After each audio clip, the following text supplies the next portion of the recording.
National Social Security Fund was established in 1965 through an Act of Parliament and was initially operated as a department of the Ministry of Labour until 1987, when NSSF Act was amended to transform the fund into a state corporation under the management of Board of Trustees. This fund was established as a mandatory social national scheme whose main objective was to provide basic financial security benefits to Kenyans upon retirement. The fund was initially set up as a provident fund providing benefits in the form of lump sum. However, with time, a need was felt to transform NSSF Provident Fund to a pension scheme, to which every Kenyan with an income shall contribute a percentage of his or her gross earnings, so as to be guaranteed basic compensation in case of permanent disability, basic assistance to the needy dependents in case of death, and monthly life pension upon retirement. This led to a assenting of National Security Fund Act number 45 of 2013 on 24th of December 2013 that established two funds, namely Pension Fund and Provident Fund, to provide contributions to a payment of benefits out of these funds. Unfortunately, Your Excellency, this act was rendered unconstitutional by our courts in the judgment given on Monday 19th of September 2022.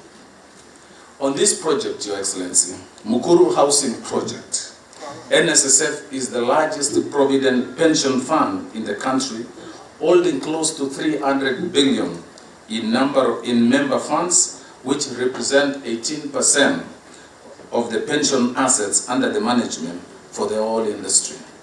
NSSF has a rich history of developing housing projects from high-end ones like the ones in Kitsuru, Mountain View, and middle-income development projects in Asina South B and Nyayo Embakasi, and affordable housing in Nyayo High-Rise.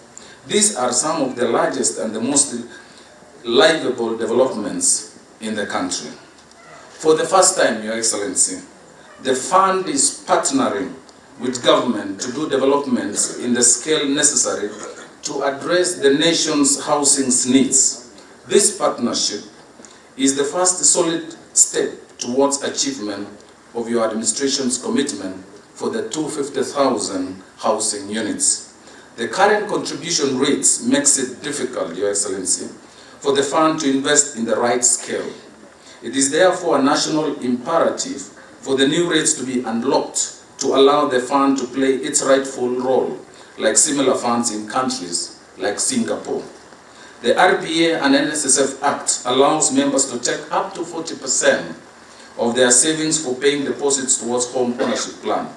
The current NSSF rates cannot afford a member even the legal fees. So for the fund to effectively execute this project, the government through the National Treasury will need to streamline the project execution framework for expeditious and low-risk implementation.